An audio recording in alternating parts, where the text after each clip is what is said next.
Assalamualaikum warahmatullahi wabarakatuh. Pada pertemuan kita yang pertama pada mata kuliah psikologi umum, kita akan membahas tentang pengertian psikologi baik pada aspek etimologi maupun aspek terminologi. Kemudian kita akan membahas tentang ruang lingkup psikologi dan klasifikasi psikologi. Baik, kita mulai pada pembahasan pertama, yaitu tentang psikologi dilihat dari aspek etimologi dan terminologi. Menurut Sarlito, psikologi berasal dari bahasa Yunani, yaitu dari kata psyche yang berarti jiwa, dan logia yang memiliki arti ilmu, sehingga secara etimologi psikologi dapat diartikan sebagai ilmu yang mempelajari tentang jiwa. Kemudian ada pertanyaan bahwa sebenarnya jiwa dengan nyawa itu apa bedanya? Baik, jika nyawa itu adalah daya hidup jasmaniah yang keberadaannya tergantung pada hidupnya jasmaniah dan menimbulkan perbuatan badaniah. Perbuatan badaniah ini ditimbulkan oleh proses belajar, di mana proses belajar itu adalah proses untuk meningkatkan kepribadian atau personality dengan jalan berusaha mendapatkan pengertian baru, nilai-nilai baru, dan kecakapan baru, sehingga seseorang dapat berbuat dengan lebih baik dalam menghadapi kontradiksi-kontradiksi dalam hidupnya. Sehingga proses belajar itu adalah peningkatan kepribadian dengan cara berusaha untuk mengerti tentang sesuatu yang baru, baik nilai-nilai baru atau keahlian baru, sehingga dia bisa menjadi lebih baik dalam menghadapi permasalahan dalam hidup seseorang tersebut. Itu yang dimaksud dengan proses belajar. Nyawa tadi itu adalah daya hidup jasmania yang keberadaannya itu tergantung pada hidupnya jasmani.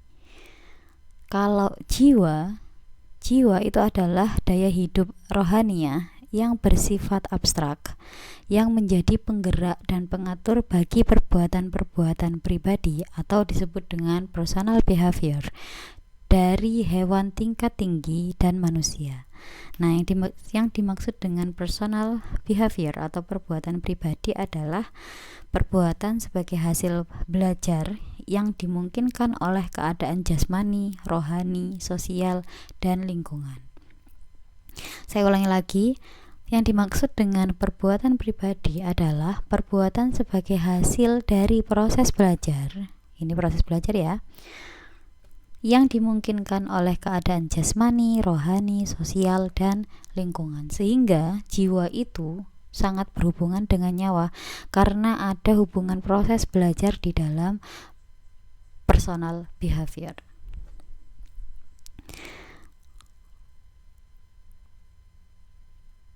Sehingga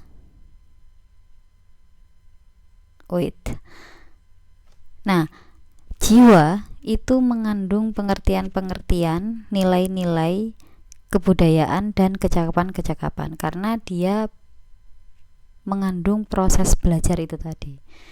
Jiwa, saya ulangi, mengandung pengertian-pengertian, nilai-nilai, dan kebudayaan dan kecakapan-kecakapan baru karena personal behavior itu hubungannya dengan proses belajar. Jadi psyche itu sesuatu yang abstrak karena tadi jiwa itu sesuatu yang abstrak yang menjadi penggerak dan pengatur bagi segala tingkah laku seseorang, baik tingkah laku yang termasuk perbuatan maupun tingkah laku yang termasuk penghayatan. Yang dimaksud dengan tingkah laku penghayatan di sini adalah tingkah laku yang secara langsung tidak bisa diamati, seperti perasaan, pikiran, motivasi, kemudian reaksi dari berbagai kelenjar yang ada di dalam tubuh kita. Kalau tingkah laku perbuatan itu sama dengan tingkah laku yang bisa diamati secara langsung. Misalnya berjalan, lari, bercakap-cakap, itu adalah tingkah laku yang bisa diamati secara langsung. Nah, psycho atau psikologi adalah sesuatu yang abstrak yang menjadi penggerak dan pengatur bagi segala sesuatu atau bagi segala tingkah laku seseorang, baik tingkah laku yang termasuk perbuatan maupun tingkah laku yang termasuk penghayatan. Sehingga definisi dari psikologi secara terminologi adalah ilmu pengetahuan yang mempelajari tingkah laku manusia, baik tingkah laku yang termasuk perbuatan maupun termasuk penghayatan dalam hubungan dengan lingkungan sekitarnya. Kemudian objek dan ruang lingkup psikologi. Objek psikologi terbagi menjadi dua, yaitu objek material dan objek formal. Objek material itu adalah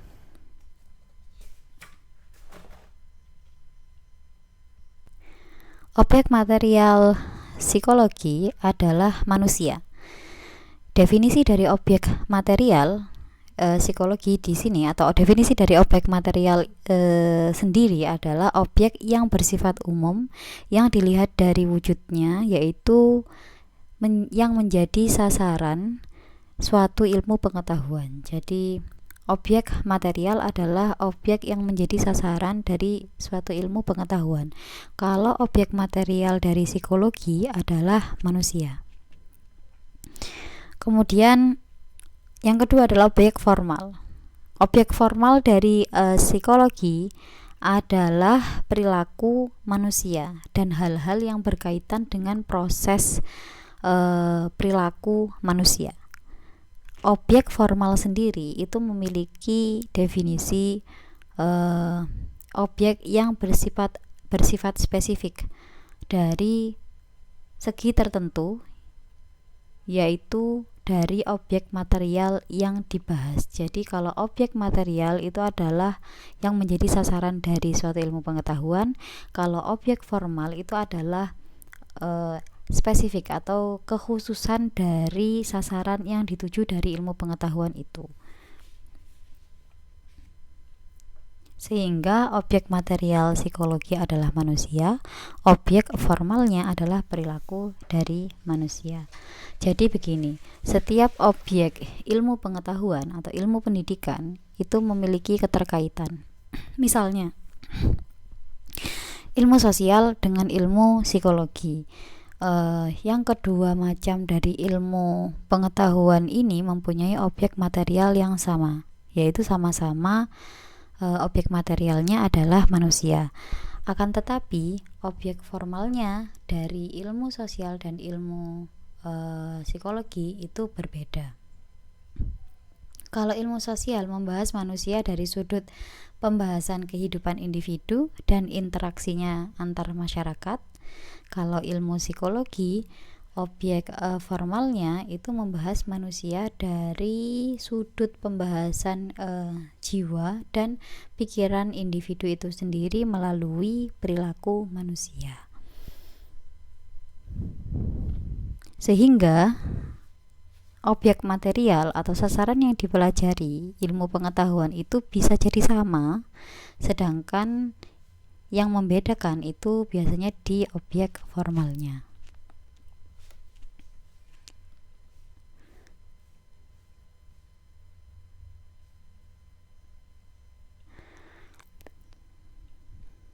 Baik, selanjutnya kita akan membahas macam-macam gejala jiwa. Kita tadi sudah mendefinisikan tentang psikologi. Jadi psikologi itu adalah ilmu pengetahuan yang mempelajari tentang tingkah laku manusia. Nah, tingkah laku manusia itu merupakan gejala jiwa manusia. Jadi Psikologi itu adalah ilmu yang mempelajari tentang jiwa, tapi karena jiwa itu dianggap sebagai sesuatu yang abstrak dan tidak bisa diteliti, sehingga yang bisa diteliti hanya oleh manusia itu hanya pada aspek gejalanya, gejala dari jiwa. Nah, gejala dari jiwa itu bisa dilihat dari perilaku atau tingkah laku manusia, sehingga psikologi atau ilmu jiwa itu membahas tentang perilaku manusia. Nah, macam-macam dari gejala jiwa ada empat, yaitu gejala pengalaman atau kognitif, yang di dalamnya membahas tentang pengamatan, tanggapan, persepsi, fantasi, asosiasi, berpikir, kecerdasan kognitif. Kemudian yang kedua, gejala perasaan, emosi atau afeksi, yaitu gejala yang membahas tentang jasmaniah dan rohaniah. Yang ketiga adalah gejala kehendak atau konasi, yaitu gejala yang membahas tentang motif dan kemauan. Dan yang terakhir adalah gejala jiwa campuran atau kombinasi, yang di dalamnya membahas tentang perhatian, sugesti, dan kelelahan. 4 gejala jiwa ini yang akan kita bahas di dalam psikologi umum. Selanjutnya, klasifikasi psikologi. Psikologi itu bisa dilihat dari dua sudut pandang. Yang pertama, berdasarkan lapangan atau objek yang diselidiki, dan berdasarkan kegunaan atau tujuannya. Kalau dilihat dari berdasarkan lapangan atau objek yang diselidiki, psikologi terbagi menjadi dua. Yang pertama psikologi umum, dan yang kedua adalah psikologi khusus. Psikologi umum ya yang kita akan bahas sekarang itu masuk psikologi umum. Kalau psikologi khusus itu adalah psikologi yang membahas tentang ilmu yang membahas tentang kekhususan dari tingkah laku yang dimiliki oleh manusia. Kalau psikologi umum adalah ilmu yang membahas tentang tingkah laku manusia secara normal. Sehingga kalau psikologi khusus itu terbagi menjadi banyak sekali bagian. Misalnya kalau dilihat dari atau ditinjau dari terjadinya dan perkembangan terjadinya manusia dan perkembangan manusia, itu psikologi yang akan membahas tentang hal tersebut secara spesifik adalah psikologi genetis dan psikologi perkembangan. Kalau psikologi khusus itu ditinjau dari kelompok manusia yang menyimpang dari norma, itu biasanya masuk ke ranah psikologi patologi, psikologi abnormal, psikologi kriminal, psikologi anak luar biasa, dan psikologi klinis. Kalau dilihat atau ditinjau dari masalah kelompok, nah kekhususannya itu masuk ke kekhususan psikologi massa, psikologi kemasyarakatan, dan psikologi bangsa-bangsa. Jadi psikologi kalau dilihat dari kekhususan, dari aspek khusus, satu psikologi khusus itu macamnya ada banyak. Sedangkan kalau psikologi umum ya tentang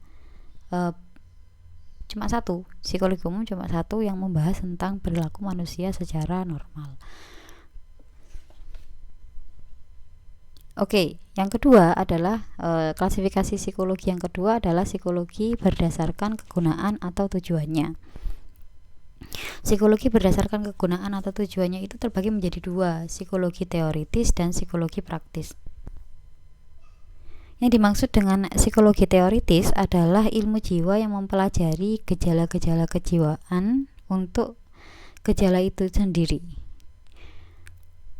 Penelitian secara teoritis mempunyai nilai praktis dan hasilnya dapat diterapkan dalam kehidupan praktis pula. Psikologi ini berkembang menjadi psikologi praktis. Itu untuk definisi psikologi praktis. Jadi kalau definisi dari psikologi teoritis adalah ilmu jiwa yang mempelajari tentang gejala-gejala kejiwaan itu sendiri. Kalau kemudian dari teori kemudian diteliti, kemudian mempunyai nilai praktis dan hasilnya dapat diterapkan dalam kehidupan praktis pula. Nah, itu yang dimaksud dengan psikologi praktis. Jadi dari psikologi teori, jadi teori-teori psikologi kemudian diteliti, kemudian hasilnya bisa dimasukkan ke ranah praktis, maka disebut dengan psikologi praktis.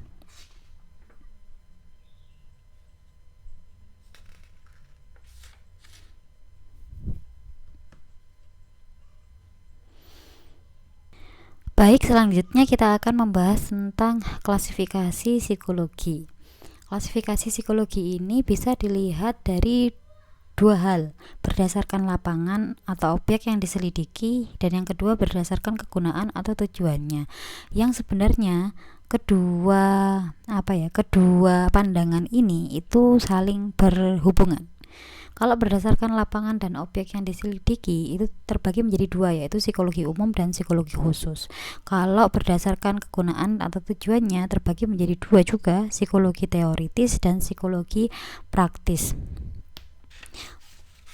Baik, untuk yang pertama saya akan menjelaskan tentang definisi dari psikologi teoritis dan psikologi praktis.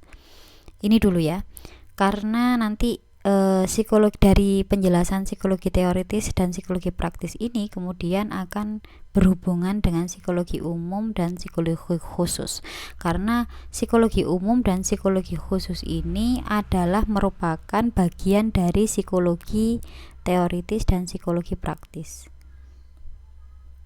Namun pada sisi pandang atau sudut pandang itu klasifikasi psikologi terbagi menjadi dua sudut pandangnya, yaitu berdasarkan lapangan atau objek yang diselidiki, itu akhirnya pecah menjadi psikologi umum dan khusus. Kalau berdasarkan kegunaan dan tujuannya itu masuk ke ranah psikologi teoritis dan psikologi praktis, walaupun keduanya saling berhubungan. Oke, definisi dari psikologi teoritis dan praktis ialah kalau psikologi teoritis adalah ilmu jiwa yang mempelajari gejala-gejala kejiwaan untuk gejala itu sendiri. Kemudian setelah diteliti secara teoritis, apabila mempunyai nilai praktis dan hasilnya dapat diterapkan dalam kehidupan praktis pula, maka psikologi yang berkembang ini menjadi psikologi praktis. Jadi kalau psikologi teoritis itu adalah ilmu jiwa yang mempelajari gejala-gejala kejiwaan untuk gejala itu sendiri secara teori, kemudian saat sudah pada ranah penelitian secara teoritis mempunyai nilai praktis dan hasilnya dapat diterapkan, maka psikologi yang berkembang ini menjadi psikologi praktis.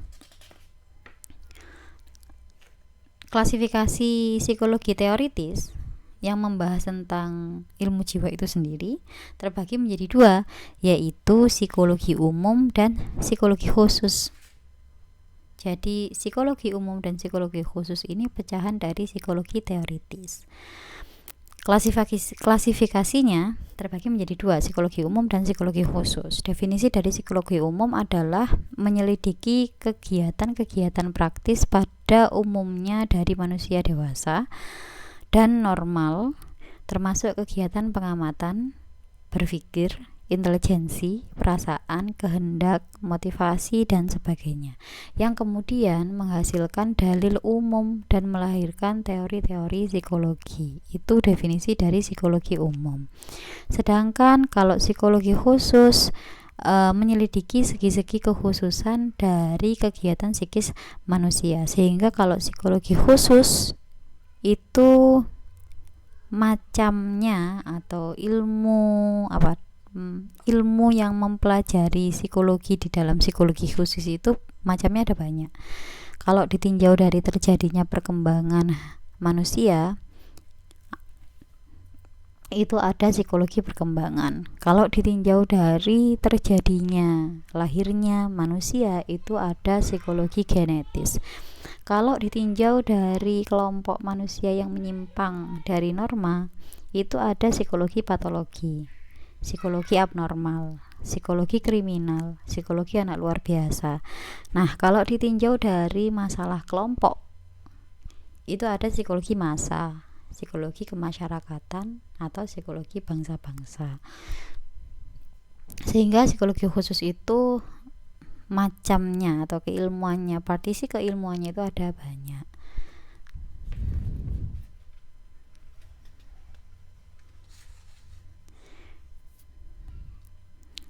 Oke, sampai di sini yang bisa saya jelaskan.